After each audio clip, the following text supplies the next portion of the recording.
to the Crash Course podcast. My name is Craig Crash Collins, and I'm joined, as always, by my partner in crime, Brandon Scott, otherwise known as B. Scott. We've got sports coming back, so some good news. We've talked about it, a couple of times on the podcast already. We've talked about, what the NBA, MLB, NFL have in the works to come back. Well, now there is an agreement in the NBA. We'll dive into that. And then IndyCar returns. So now both IndyCar and NASCAR are back. It's great news all the way around. B. Scott, I'm excited. Like, we've got, a plan for the NBA, and I'm actually really excited about it. IndyCar is back. Like I mentioned, it's going to be a lot of fun to talk about. But before we get into it, B. Scott, how was your couple of weeks off? Did you do anything fun? Just spent time with the family and started binge watching some more shows.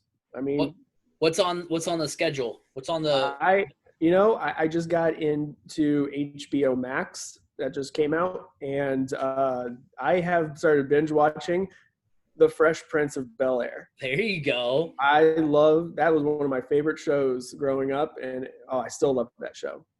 Yeah, I'm with you on that. I remember when it used to be on Nick at Night. That was kind of like my go-to. I'm a huge Fresh Prince fan. I know wasn't it on like Netflix or Hulu for a while? No, it has not been on any streaming service. This is like the first time it's ever been on anything. The first time, but it was for a while. I think it was like on TBS or something like that, and so you could binge watch it on that. But yeah, it's on there. And then the next one up is The Big Bang Theory. Nice. And then I was going to say, I think what Maria and I are wanting to binge watch at some point is the new, out on Apple TV, the new show. I can't remember what it is. It's like that new like miniseries. Have you heard of it? Apple TV. It's like Defending Jacob or something like that. I don't know. That's what we're wanted to get into. We finally did watch. We're getting with the time. See, this is how I am. Maria and I finally watched Tiger King, even though this is like 2 months Welcome after to the club. Yeah, I know. That was at the beginning of quarantine. Yeah, exactly. See, I can't hop in on the trend right away. I gotta wait till it's like died down, and I'm like, hey, have you heard about this cool documentary that's on Netflix? It's pretty crazy. Everyone's like, yeah, that was 2 months ago. That was when quarantine was like fun and unknown and not so bleak like it is like starting to be now. Oh my gosh. But one thing that makes everything all the more better is that we get to talk about sports coming back, which obviously there's a lot of uncertainty. I still don't know that really any of the leagues have it hashed out how like testing is going to go or anything like that. But the NBA has come up on a deal and has decided the owners voted 29-1 to restart the season, which it's funny to me that the one team that voted against it is the Portland Trail Blazers, who right now are in position to make the playoffs and are one of the teams that are benefiting from restarting play, because it's not like, we want everybody to finish the season, which, spoiler alert, that's one of the things, is not everybody's getting invited. But, like, it's not one of the teams that's not going to get a chance to go to Orlando and play the season out. It's the team that's actually going to possibly get into the playoffs because of the new format and everything that's been laid out. But anyway, this is what the format is. It's 22 teams going to the Walt Disney Resort in Orlando. Now that the whole location of it hasn't officially been like agreed upon or decided, but I mean that's also where ESPN is, so it would be the monumental shock of the world if they say no, we don't want that. So it's going to be 13 Western Conference teams. The Lakers, Clippers, Nuggets, Jazz, Thunder, Rockets, Mavericks, Grizzlies, Blazers, Pelicans, Kings, Spurs, and Suns. The Timberwolves and Warriors. I think the Warriors at the time were the only team that was officially eliminated from postseason contention. So only one team kind of ruled out there, being the Timberwolves. And then there's a reason, obviously, that there's 22 teams, and we'll get to that here in a second. 9 Eastern Conference teams: the Bucks, Raptors, Celtics, Heat, Pacers, 76ers, Nets, Magic, and Wizards. The Hornets, Bulls, Knicks, Pistons, Hawks, and Cavs are all now officially eliminated. Each team will play 8 regular season games for seeding. That starts July 31st. And then one of the cooler things that I think is cool to be added is that they will have the 8th and 9th seeds from each conference will have a play-in tournament if the 9th seed finishes within 4 games of the 8th seed. So right now the Blazers are 3.5 games back of the 8th seed. So if everything stands pat, they could potentially, even though they finished the season in 9th, could potentially work their way in, which is why, like I said, I thought it was funny that there were the one team that was like, no, I don't like this. The 8th seed will have 2 games to earn 1 win against the 9th seed to secure the final playoff spot. So the 9th seed would have to win 2 games. If the 8th seed beats them either of those 2 times, then the 9th seed is eliminated. The window to end the season will be July 31st to October 12th. So this will go way deep into the fall. The draft lottery will be held on August 25th, the NBA draft on October 15th, with NBA free agency starting on October 18th, with the 2020-21 season starting on December 1st. The NBA is expected to be aggressive on moving up dates once a previous playoff round ends, thank goodness. And the NBA Finals will have games every other day, which is how it should be. B. Scott, you and I have talked about that at length. So reacting to this, I mean, I'm excited.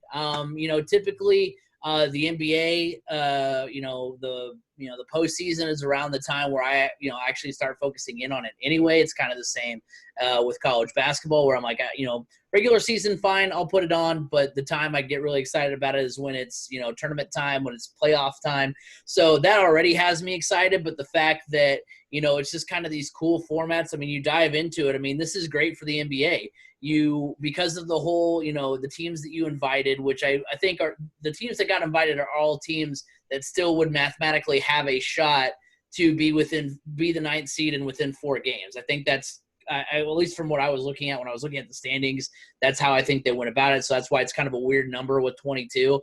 But you have a chance to have John Wall, Damian Lillard, Zion heading to Orlando along with 6 playoff teams. So you have players that are going to draw, I mean, there's already going to be people watching this, but now there's even more of a reason because you've got Dame Lillard, you've got Zion, you've got John Wall, all these big names, heading to Orlando. The play-in tournament makes for a possible 4 Game 7s, basically, because every game is going to be an elimination game.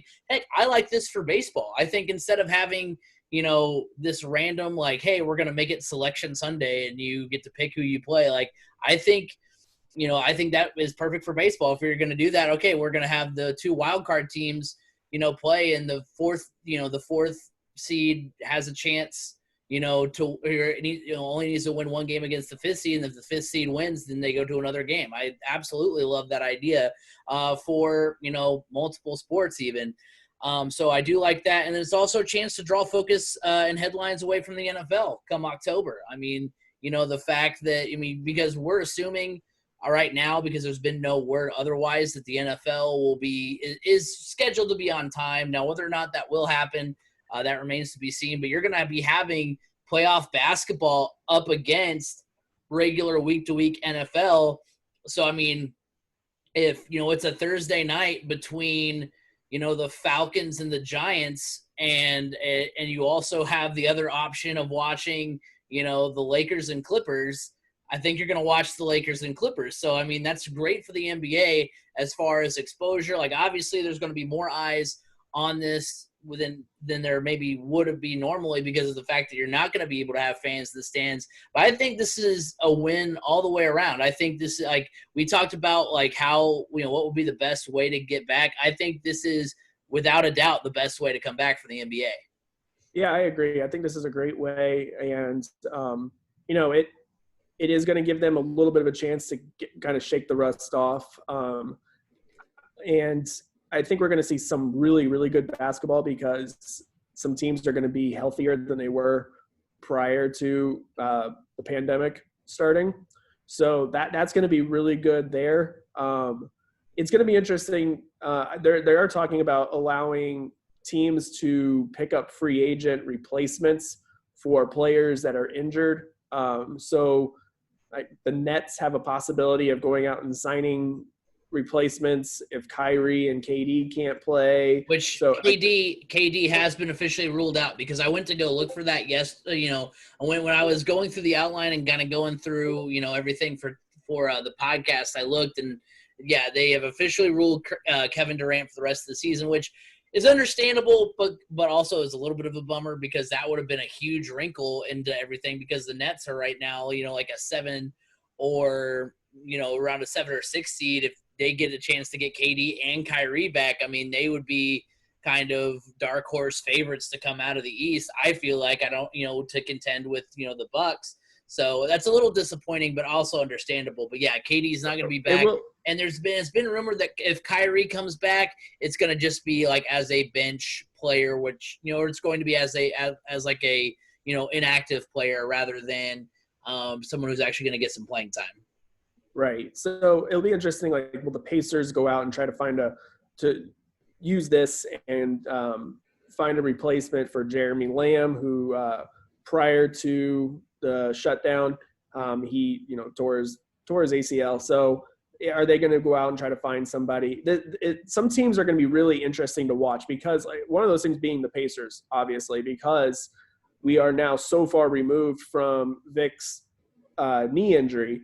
And he's actually healthier now than he was when when everything shut down. So are we going to see a different Victor Oladipo? Are we going to see a different Domas Sabonis, who's gotten some time to heal up? Because you got to think he plays very physical, and he gets beat up quite a bit down in the paint. So I think teams like the Pacers are teams that you're going to see really take advantage of, or really see some good play out of them at this point, because they are healthy now. And so it's going to be a fun one. I think one of the cool aspects of it is we know how this could potentially look, because if you watch any summer league games, they do them with no fans. Well, I think some places do them with no fans. I think out in Las Vegas they may do it with fans. I don't know, but so summer league a lot of times there's no fans. It's just teams. It's just about going and playing basketball. Another winner is potentially NBA 2K games. The NBA is looking at potentially using crowd noise from NBA 2K20 to play in the background on broadcasts, much like German soccer league Bundesliga. They on their TV broadcast, they are actually piping in crowd noise from FIFA. So see, I thought when you said they're going to be piping in crowd noise, that they're going to be like, like the Falcons got caught for a couple of years ago. No. The players won't hear this. The players won't hear this. This is just going to be played throughout the broadcast. So like ESPN will have that underlying the broadcast team. Didn't the ESPN radio people, isn't that kind of like what they did? Although obviously the games were live, but during the World Cup, didn't they take feeds and the guys were actually back in the States, but they were getting the feed of the game, and it's going to be similar to that, it sounds like. Yeah, I think something similar to that, but it's not going to be skeezy. It's going to be legit this time to make for. But actually, if you watch any highlights from Bundesliga, watch SportsCenter with Kenny Mayne, and he actually uses. They do highlights from Bundesliga, and you can hear the crowd noise in the background. It's actually kind of cool. It makes it so it's not just super quiet. So that'll be cool. The downside to all of this is that the NBA has told players and their families that they will not be allowed to ride rides at the Disneyland park, at the Disney World parks. That's unfortunate, but hey, it's a business trip, right? True. But yeah, I mean, and then, you talk about, one other kind of example or kind of a thing we've talked about before is how possibly, how is, 2021 affected by, all of this stuff and all the, and the season getting pushed back. And, and I think the lockout season where they didn't start until, I mean, the kind of perfect thing is that they've already had a kind of a markup of how to do things on a shortened season anyway, because of how everything went with the lockdown not too long ago. And I think the lockdown season, I don't know.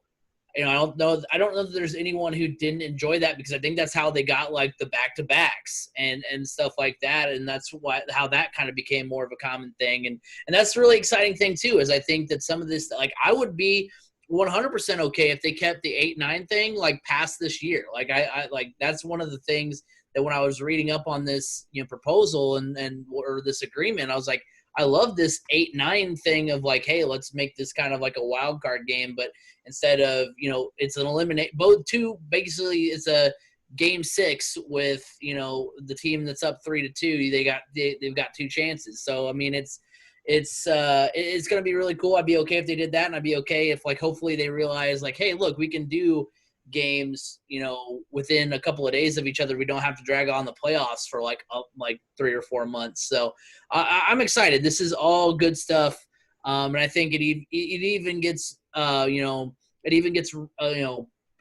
elevated by the fact that it's going to be during the NFL season as well. Like, even free agency. I mean, I want to talk about NBA free agency over, week 6, Bucks versus Eagles. You know what I mean? Like, I'm excited for that. So it's going to be a lot of fun.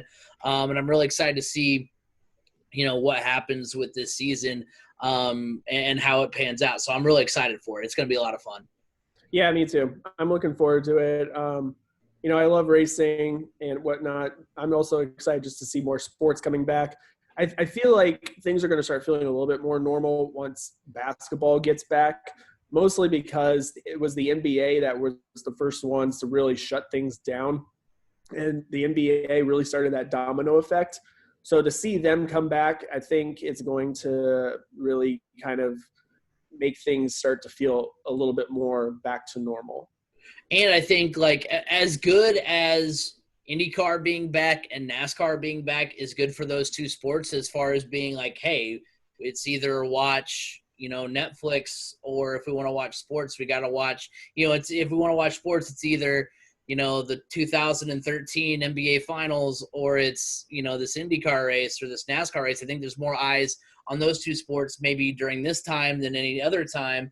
I think that's what, the casual sports fan has been itching for, is for a sport like basketball to come back. So, I mean, as good as it is to have NASCAR and IndyCar back, it'll, like you said, it'll be even better, once the NBA gets back. And then, heck, shortly after that, if everything's going the way that it should, because I'm sure that, like, the NFL is taking notes and trying to see, what they can do to make sure they do start on time. I mean, it'll be, before you know it, it's the beginning of June. That's only, maybe 7 or 8 weeks, which sounds like a long time, but really, isn't in the grand scheme of things.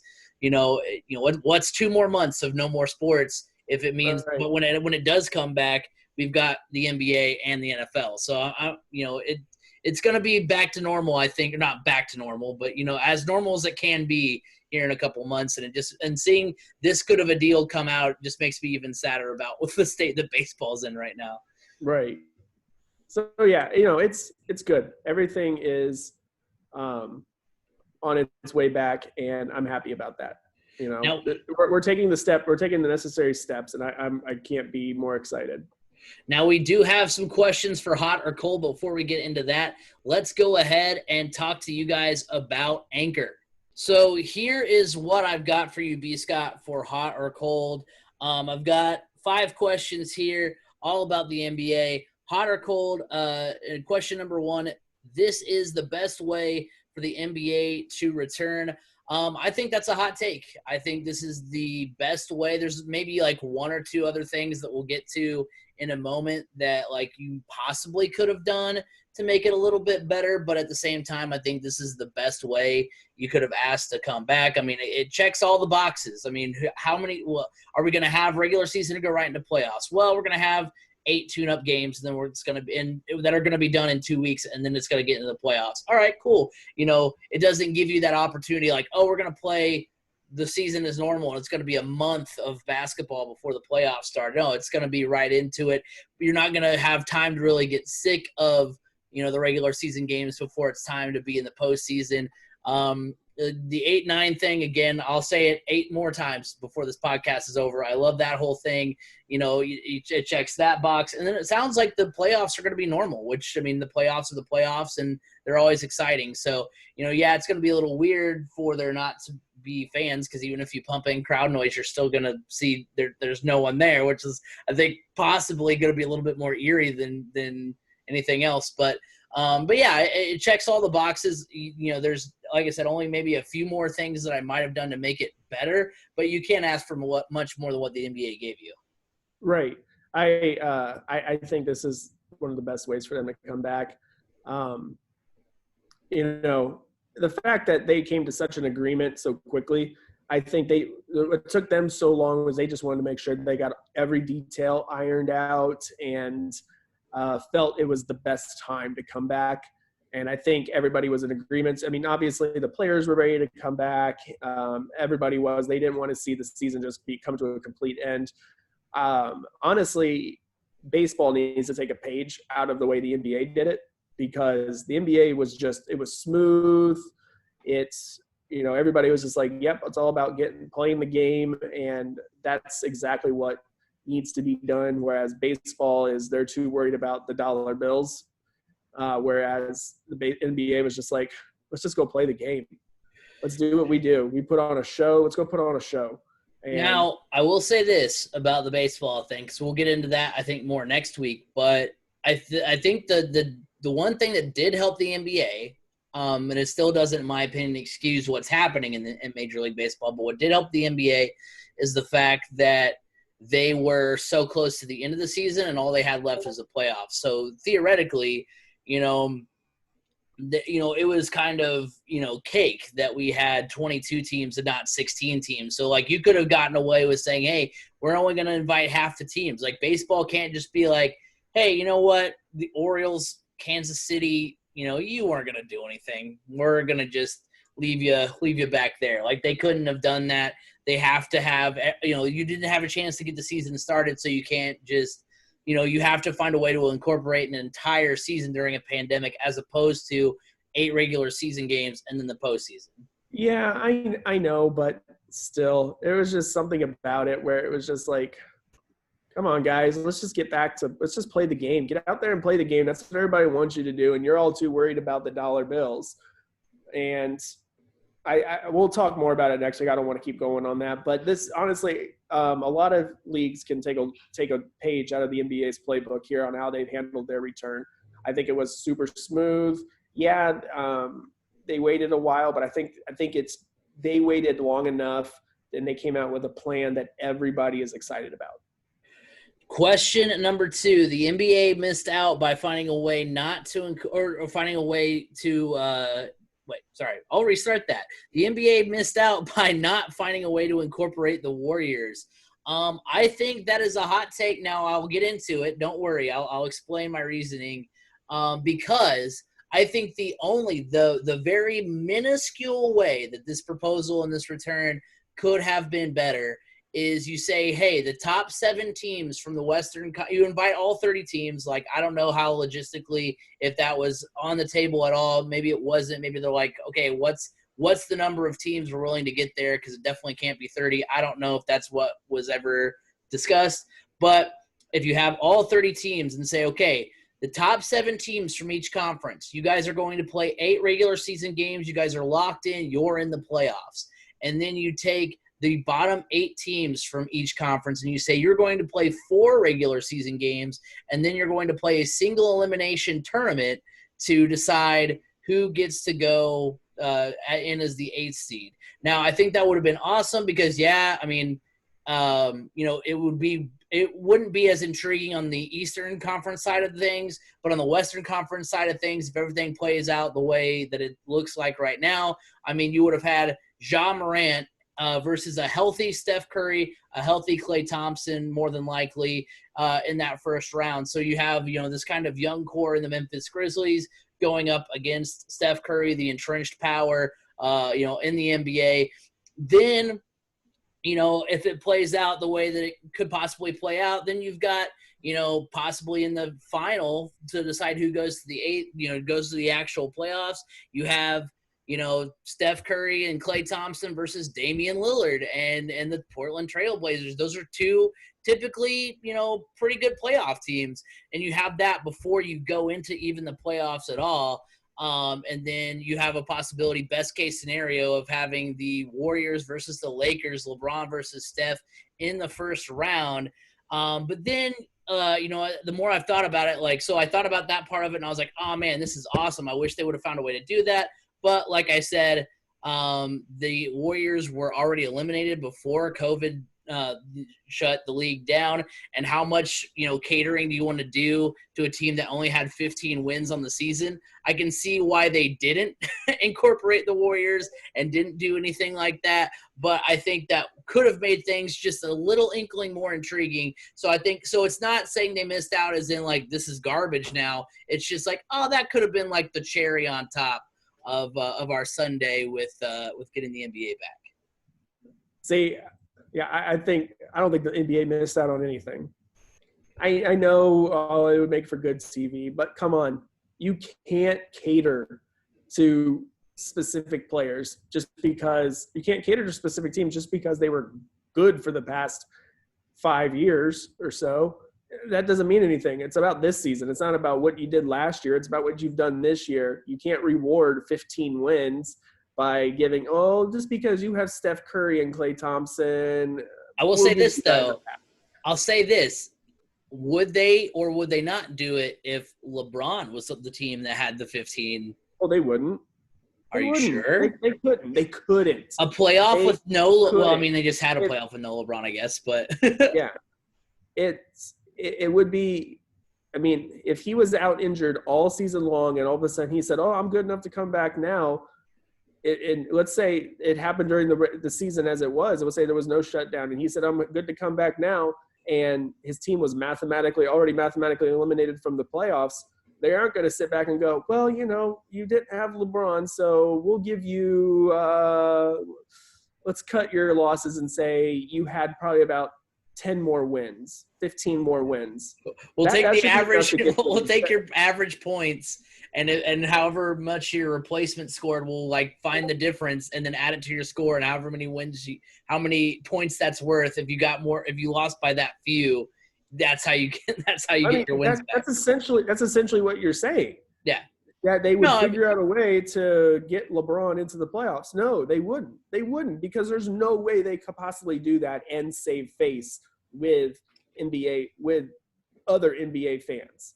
Right. There's no way. There would be such an uproar from other NBA teams and owners. Come on. We already know you play favoritism towards LeBron. Yeah. And now you've gone above and beyond. So why don't we just okay, well, you know what? LeBron, he sat out X amount of games. Whatever team's LeBron's automatically gets the number one seed. And you know what? That loss where LeBron fouled out in the playoffs, that shouldn't have counted as a loss towards you. So we're just going to give you the O'Brien Trophy now and call it a day. Yeah. See, and I get what, and everything that you're saying is valid, and that's what like I said would have been the slight cherry on top. And definitely, I understand why you can't do it. But that's the thing. I think this year you have kind of a little bit of a cop out because you can be it's what do you want us to do? It's this crazy situation. But yeah, you definitely, because then that also sets a dangerous precedent for the future. So I definitely understand why you can't do it. But like I said, that'd be the little cherry on top, which I don't really even like cherries, but I mean, that's neither here nor there. Okay, so I don't want to get super into the actual, teams and stuff, because I want to wait until it's actually about to start before we talk about, kind of get to do a second NBA preview, basically. So we'll save that for them, but I do want to do a little bit on it. So the Wizards right now are the 9th seed. They're the only team that's not currently in the playoffs that got invited out of the East. They will earn the play-in in the Eastern Conference, which means they'll finish within 4 games of the Orlando Magic to launch that little play-in tournament type thing. I think that's a cold take. Right now, the Wizards are 16 games under 500. They've had a really bad season up to this point, and yeah. you could make the argument that, hey, once we get into the dance, who knows? But this is the NBA. This isn't the NCAA tournament. Even if you play the Bucks, there's a very real, very likely chance that you're going to get beat by the Bucks in the first round. Plus, you're not going to get any home games. So even if you're like, oh, look, we get to play them 3 times at home and we can probably win those games, and then all we got to do is win 1 game in Milwaukee and we're moving on to the next round, you still really can't make that argument either, because obviously all these games are going to get played in one place. There's not actually going to be any sort of home court advantage, which we'll get to here in a little bit. So I think what happens is I think they lose a couple of games. Actually, yeah, I think right now they're 5 or 5.5 games back of the Orlando Magic. So I think they lose a couple of games. Like, I think they evaluate it, kind of after that first week. I think after that first week, if they've gained no ground or lost ground, I think they just pack it up. And I think they say, hey, you know what? Thanks for inviting us. We're glad that we got a chance. But we're going to say peace. We're not going to – I think they just shut it down and say, hey, you know what? We're not going to risk any more with John Wall. We brought him back for a few games, helped you guys out with the ratings. We didn't gain any ground. So now we're just kind of going to shut things down. So I think that's what they end up doing. So I don't think the Wizards make the postseason. I think, basically the Eastern Conference probably could have gotten away with only inviting 8 teams, but then it'd be a weird odd number situation. But yeah, they invited the Wizards, but I don't think the Wizards are going to do anything with their extra time. Yeah, I agree. I don't think they're going to get in either. They'll give it a run, but like you said, if they don't look like they're going to make any ground, they're going to be they'll just pack it up and go home. I agree. I just don't see it happening for them. The top 8 teams in the East are the top 8 teams. I don't see any potential changes coming to that, to be honest with you. The West, I feel like, is a little bit deeper, so you could see some changes there. But as far as the East goes, I don't feel like it's deep enough to really have an effect. Now, speaking of the Western Conference, the Blazers are currently the 9th seed. Will they earn the play-in the West? I think that's cold as well. I think the Pelicans make the most of their extra time. And I think right now, I mean, you look at it and there's that's why there's 13 teams from the West, is because I think they're all right now within 4 or 5 games of that final spot. So, you've got a lot of interesting teams there. You've got the Suns, who have a young core. You have, obviously, Popovich leading the Spurs. You've got Zion. You've got the Blazers, who are already there. But I think, you're going to have a healthy Zion, who is kind of hitting his stride, towards the whole pandemic starting. So I think with that extra time, getting back into things, he's going to be healthy. He's going to be well rested. I think the Pelicans make a little bit of a charge. I think it's going to be the Pelicans that ultimately get bounced by the Lakers in the first round of the Western Conference playoffs. So I think it's going to be the Pelicans and not the Blazers that make it in. Yeah, I agree. I think the Pelicans are one of those teams, much like the Pacers, that as time ticks by, the healthier they're going to get, meaning Zion, the healthier Zion's going to get. And he's actually going to be able to – he's not going to have any minute restrictions, anything like that. He's going to be able to go all out. So this is going to be one of those teams that's going to be very dangerous to play against.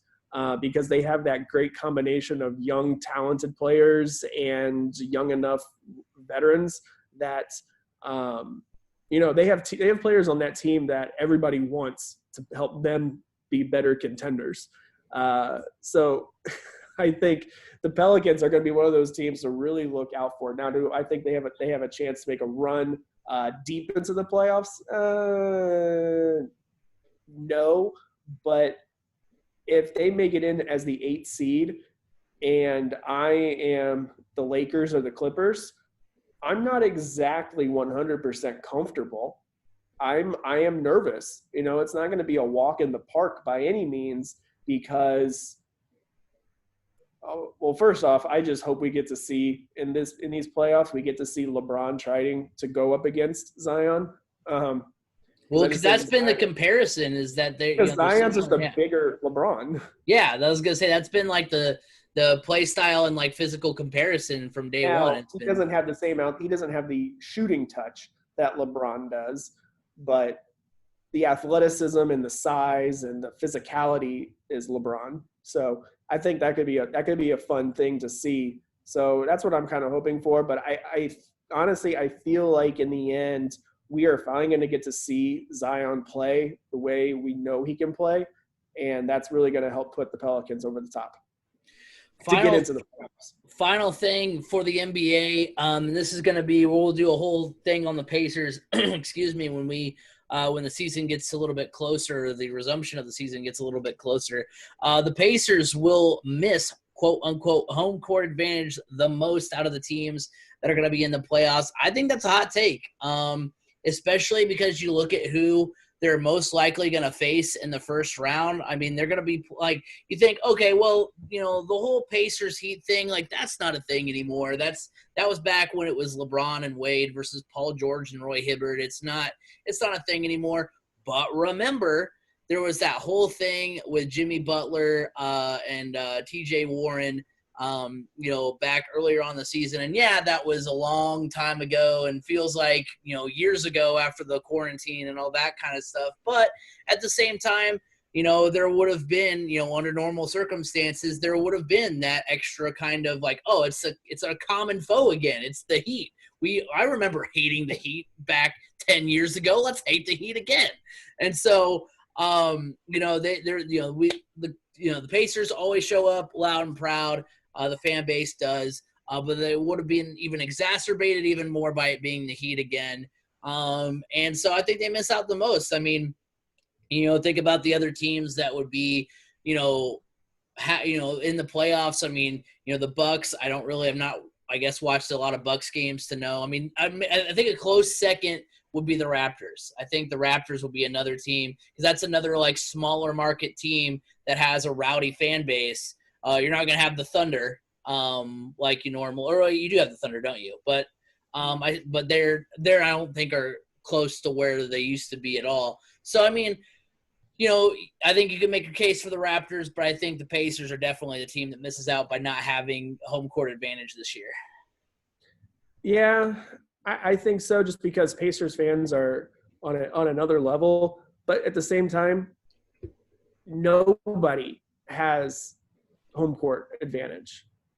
So I think it just at its evens the. Well, no, I mean I'm not saying that like they're going to play worse because they have no home court. I'm saying like the fact that they're going to be playing in front of no fans, like who would, because like the fans would have pumped up the Pacers that much more, and so like that's what I'm saying. That element is missing. I understand it's missing for everyone, but who's that going? Like LeBron, I mean, he cares because he already said he didn't want to play early on. He said he didn't want to play with no fans in the stands, and now he's going to have to. But like, LeBron's going to be LeBron. The Lakers are going to be the Lakers, whether or not there's one fan in the stands or a whole stadium packed. Like it's going to be LeBron and Anthony Davis. There's no amount of home court advantage you could give a team that would be able to overcome that. But I'm saying like there were times, like even though the Pacers probably, who knows if they ever really truly had a chance to beat the Heat when they had, Bosh and Wade and LeBron. But there were times where you're like, oh, hey, we got this series, in control because we played 2 games in, in Banker's life and the fans are going to be insane. Like, that's what I'm saying. Like, you go to a game, you go to a playoff game, in the Staples Center, it's going to be a different atmosphere than a game in Baker's life. And not saying that because it's LA versus Indiana, it's just that's how more rowdy the fan base is.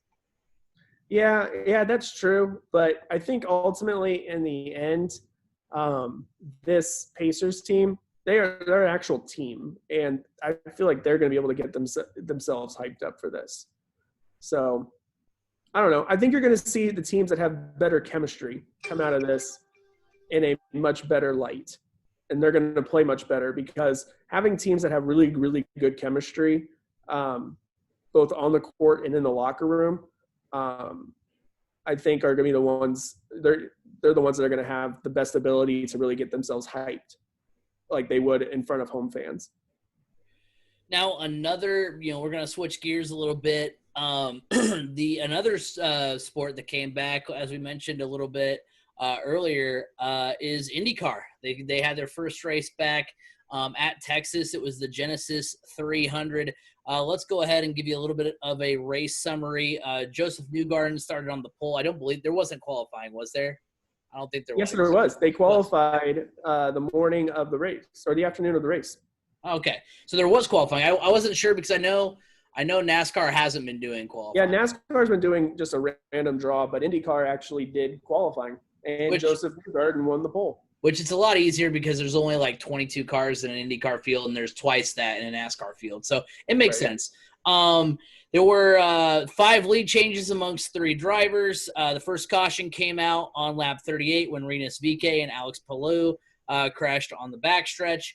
There were 4 cautions for a total of 24 laps. Felix Rosenqvist crashed on lap 191 while running second. He was probably the only person besides, Scott Dixon who won, who could probably have won that race. He was running really well, and you could just see the disappointment. You're going to be disappointed when you crash anyway, but I think he had probably the best chance besides Dixon to win that race, and he was very close, had a great car all day. And then Charlie Kimball crashed on the final lap, but I don't even know why that counted as a caution, because it was definitely after the checkered flag flew. But it's just rules. I gotcha. Actually, no, it was not after the checkered flag had been dropped. Well, it was technically on the last lap. But it was on the last lap, and I think it was like Dixon was rounding turn 4 on his way to the start-finish line, but yeah, still. Right. So Scott Dixon does win. He led 157 laps of 200. It's his 4th win at Texas, his 16th consecutive season with a win. B. Scott, you were trying to give me some crap about having him on my all Indy 500. Well, no. I gave you crap for having him on your all Indy 500 team because he doesn't have a great track record of winning at Indianapolis. But I specified when I said that, I said, but he is a driver that looks at big picture throughout the entire season and doesn't go all in on just one race. I know. I just like to bring it up because as soon as Scott Dixon won, I was like, oh, he wasn't good enough to be on my Indy 500 team. But guess who's got the first win of the season? Simon Pagenaud, Joseph Newgarden, Zach Veach, and Ed Carpenter rounded out the top 5. Now, just a little bit of a reaction from this race. I thought it was a fun race. I don't know if I would put it in the top 5 of Texas races I've seen. But as far as, races back, there was a lot going on. First race back, you're dealing with the aero screen, for the first time, which I don't know if you can bring, any extras, to that table. B. Scott, I know you know a little bit more about the cars and kind of the reports afterwards and what that kind of brings to the table. But yeah, the first race with the aero screen, first race back of the season. Normally it's, right smack dab in the middle of the season, right after the Indy 500. So, it's obviously a little bit of a different scenario. But yeah, it was a good race. It was a clean race. There was definitely some intrigue. It was, a typical IndyCar race where, yeah, maybe it wasn't exciting at the front of the field because Scott Dixon dominated, but there was definitely some good battles for position.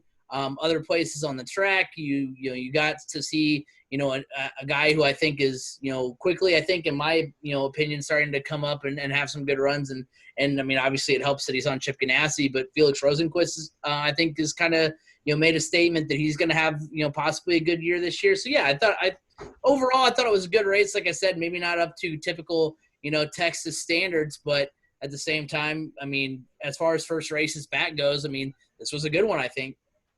Yeah, it was just good to see IndyCar back on the track. I think a lot of people had things to figure out with the aero screen.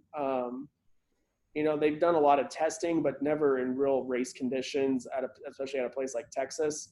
So you had that. You also had, this was basically the first race of the year. So you had some jitters with that. And, Texas is a beast for these cars. So to have this be your quintessential first race of the season, you got some jitters, you've got some rust that you need to shake off. Because think about it, these guys leading up to Texas, they've already had several races. They've been at Indy. They know how their car feels, but they've essentially been out of a car now since St. Pete weekend, when they were out there practicing and everything got shut down. So that is a long time for these guys to be away from their cars. And then on top of it, to have limited team members being allowed into the garages to work on the car. So you don't have as many minds in the garage trying to figure out the little kinks here and there in the cars. So there was a lot of limitations, a lot of obstacles to overcome for them. So I think that's why you didn't see probably your best of the best Texas races, like where we've come accustomed to. Like at Texas, we've come accustomed to seeing last lap, 3 wide guys spinning each other out, just hard racing.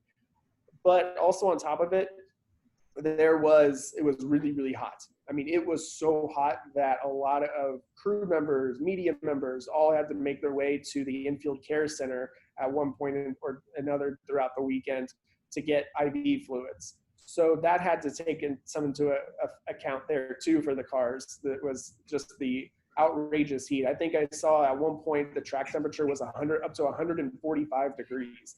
I mean, that's insane. So for what we've come to expect from Texas, it was not that great of a race. But considering it was the first true race of the season, and been the first time that anybody's been in a car for a long time, they basically practiced that day. They qualified that day.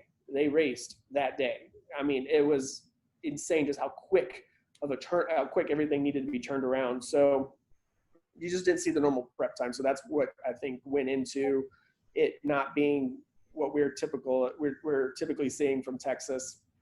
And now I'm hoping that some teams get to do some testing now, since I don't know what their rules are with the pandemic going on and everything, but I'm hoping they get to have some more testing in between at wherever they can, just to get some more comfort in their cars, because the next time they race is July 4th on the road course here at Indy, which is also now closed off to fans. So I'm hoping a road course maybe, gives them a little bit more, okay, we can breathe. It gives us a little bit more time to figure the handle on our cars. We've got that one race under our belt now. We know what it's like with the new aero screen. We can go out and we're gonna do business. Go to work. And I think that's what we're gonna see come July 4th, is a much better race with guys being much more comfortable in their cars. Yeah, and that's a perfect segue into, the next thing I want to talk about, and that is you brought up, B. Scott, before we started recording, the fact that Roger Penske has said, he is going to do the Indianapolis 500 with fans no matter what. Now, right now, and we'll get to the IMS road course here, to close off the show, but I wanted to bring this up just for the simple fact that, right now, the Indy 500 is slated for August, right? That's when, August 23rd. And so that's when it's scheduled to be, and who knows where we're going to be. I mean, that's crazily enough, this, crazy year is halfway through, and August will actually be here, quicker than we think, I feel like. It's interesting because, I assume, and B. Sky, we talked about it, like that, those words are being said like we'll be at full capacity, or with all the tickets that have already been sold, that's what we're going to go with, because that's kind of been my one kind of thing, because I mean, obviously, like my parents were, the reason I get to go is because my parents have tickets and they order like whatever the time frame is to retain your seats after the May race ends.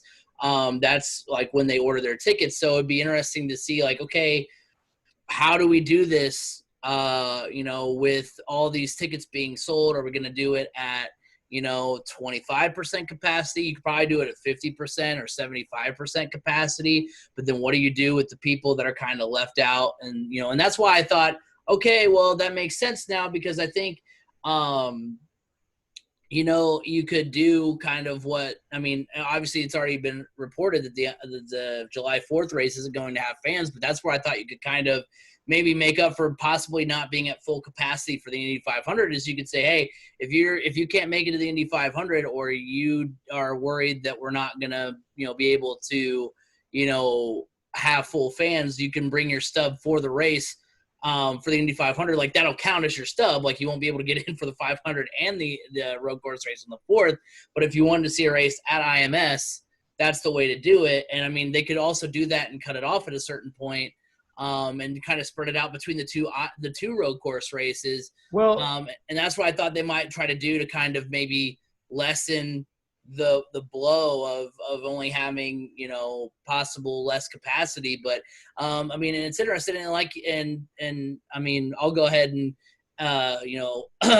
say, I mean, I don't know if you talked about B. Scott them possibly doing it at a different time even later than August. But who knows where we're actually going to be at that point in time. But yeah, it's interesting because obviously I'm excited. I hope we can have it with fans and not without fans, but who knows what that actually might mean for people who already have tickets. Yeah, well, the thing is, if what they've come out and said about the Brickyard weekend, when they said no fans for that, what they have ultimately the plan is you have different options. One, you can go ahead and have this payment roll over for your tickets for 2021. And so that includes Grand Prix as well, since the Grand Prix is being run on July 4th. So you can have your ticket, you can have that payment roll over, and you have tickets for next year. Two, you just get a credit on your accounts. So you can use that credit then towards any other event at IMS. So let's say you had tickets to the Brickyard, but now you don't. Oh, I'd like to go to the Indy 500, or I want to go to the endurance race in October. You can use that credit towards tickets for either one of those events. Or three, you just get your refund. So those are your three options. Obviously, my buddy Pat and I were going to the 500, and we were talking about the Brickyard weekend. He's a big NASCAR guy, so he was very disappointed about that. And I was saying, hey, if they end up doing this for the 500, which now we know they won't, we can use the credit and just get really good seats or whatever, get a good spot set up for the endurance race. And we can do the road course race for the IndyCar that weekend as well. Try to use that credit or something to buy like a full weekend pass. So that, it does give you opportunities in other places, but at the same time, if you bought tickets for the 500, you want to see the Indy 500. So I am glad Roger Penske has come out officially, because I know after they said no fans for the Grand Prix and all the NASCAR races that same weekend, that's the first thing that pops into your mind is, okay, well, next up is the 500 then. What's going to happen with that? So to kind of get that peace of mind from Roger Penske saying, hey, we're not doing this without fans. We're going to have fans, whether that means we have to do it in September or October or whatever it may be. We're going to get this in and we're going to have fans. But, he didn't come out and say full capacity. I feel like if you already have tickets, they're not going to take those away from you. You're going to get to go. If they're going to do anything, I think you would see the infield be closed as far as social distancing goes. And, maybe they set up some platforms there and they try to move people around a little bit. I don't know. That's what they get paid to figure out, not me. So I don't know. Hey, I'll tell you this much. People that do ticketing are amazing individuals because of how they have to deal with cranky customers all the time, and then situations like this that they have to come up and figure out plans. I mean, it's not just getting on the phone and selling a ticket to somebody. This is like trying to put together diagrams of how everything's going to lay out and look. I mean, there is a lot that goes into ticketing, a lot more than I ever thought. Well, hey, I mean, just the customer service side of it alone, as someone who also works in customer service, like I can tell you that each individual person, if you have to call them and tell them there's something that's going to happen with your ticket, I mean, everybody thinks that they're the only one that anything has ever happened to them ever. So that's going to be a fun conversation to have. So that part of it alone is always commendable. Right. So, yeah, so it'll be interesting to see, how everything works out with that. Because, yeah, I mean, you'd like to think, well, like, okay, well, if we're not going to have it in, September or October, or, it keeps getting pushed back. Like, it'll be interesting to see, like, hopefully we're in a good enough point, come that time to where, like, okay, well, we'll know a little bit more about it and everything. And hopefully we'll have, like, something in place. But, yeah, it'll be interesting to see. Yeah, I mean, it is good news ultimately because – if you've got tickets to the 500, you're ready to go to the 500. Obviously, that's what you want to do. But before we sign off, we're going to talk a little bit more about the July 4th race at IMS, the IMS road course. And the last time, over a calendar year ago, when they raced at the IMS road course, it was and really the whole month of May, it was the Simon Pagenaud show. And he finished second in the Genesis 300 this past weekend. So the question I have for you, B. Scott, is it Simon Pagenaud or the field when you talk about the IMS road course? Because I'm taking Simon Pagenaud. I think he's really – I mean, yeah, you've got, your Will Powers and your other guys who are really good on the road courses. But, I mean, when you talk about – Simon Pagenaud's won that race multiple times. When it hasn't been Simon Pagenaud, it's been Will Power, and those are really the only two guys – that have ever won on the IMS road course.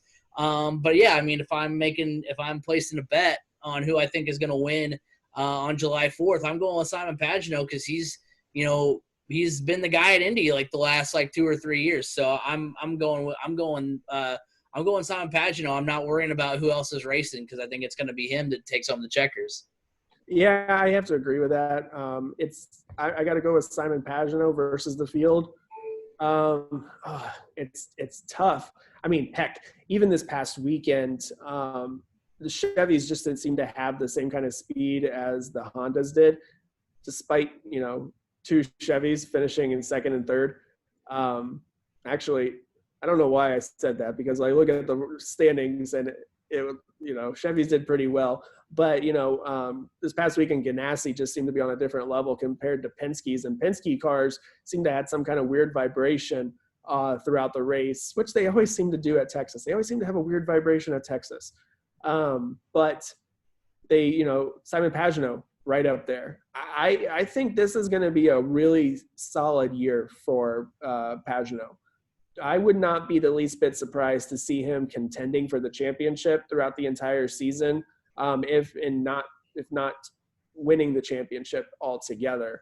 I think this is going to be a good year for him. So yeah, if I had to place money down on a winner for that race, I definitely might.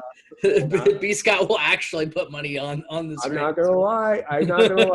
I lost some money this past weekend on that, and all because I had somebody saying to me, I had money down on Dixon winning. I put $5 down. I would have walked away, I think, with like $65 had Scott Dixon won.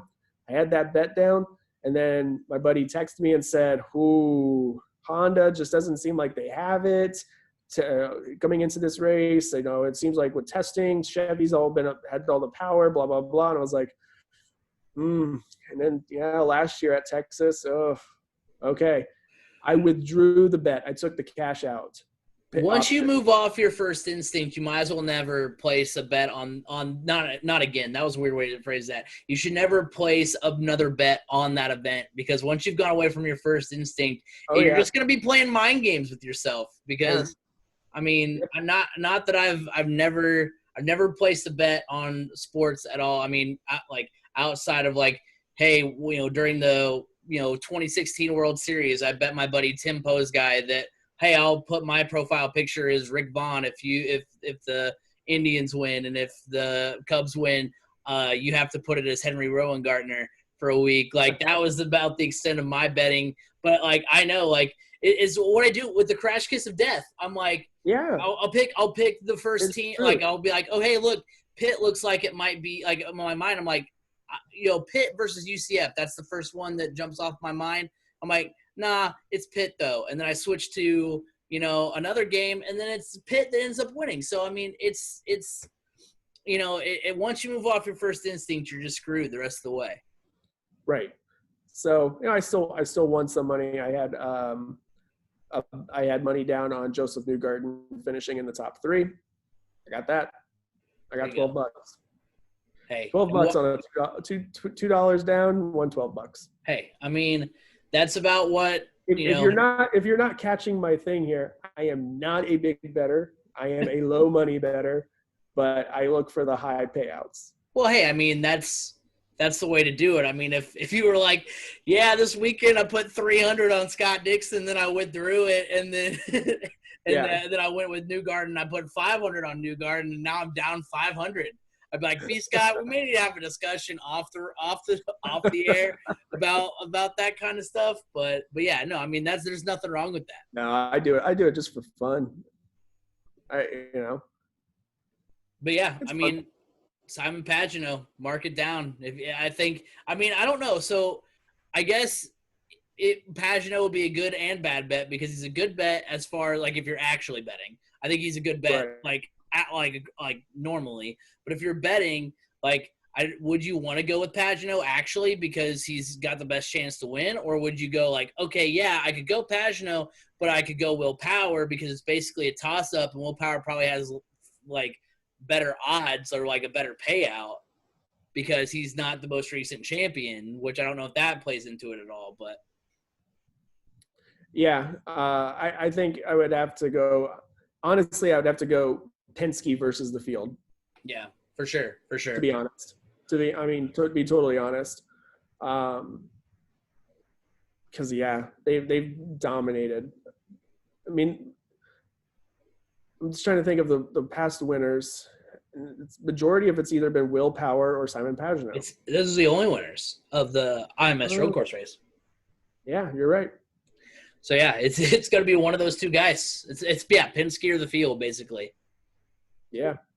Well, that will do it for this week's edition of the Crash Course Podcast.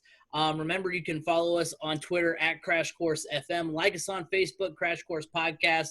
And go subscribe to our YouTube channel, Crash Course Podcast on YouTube.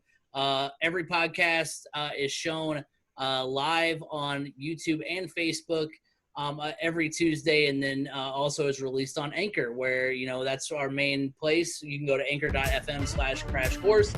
And then you can find us from there wherever podcasts can be heard: Apple Podcasts, Spotify, Google Podcasts. If you want to use all of them, that's great too if you have a rotation.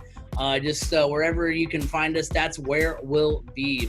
Next week, like we said, we're going to dive into a little bit more of the MLB stuff, because like I told B. Scott before the show, I think that can be kind of its own thing, because there's a lot to unpack with all the stuff between the players and owners. That'll be kind of a fun / depressing podcast for me next week, so we'll see how that goes. But until then, have a good week, everybody.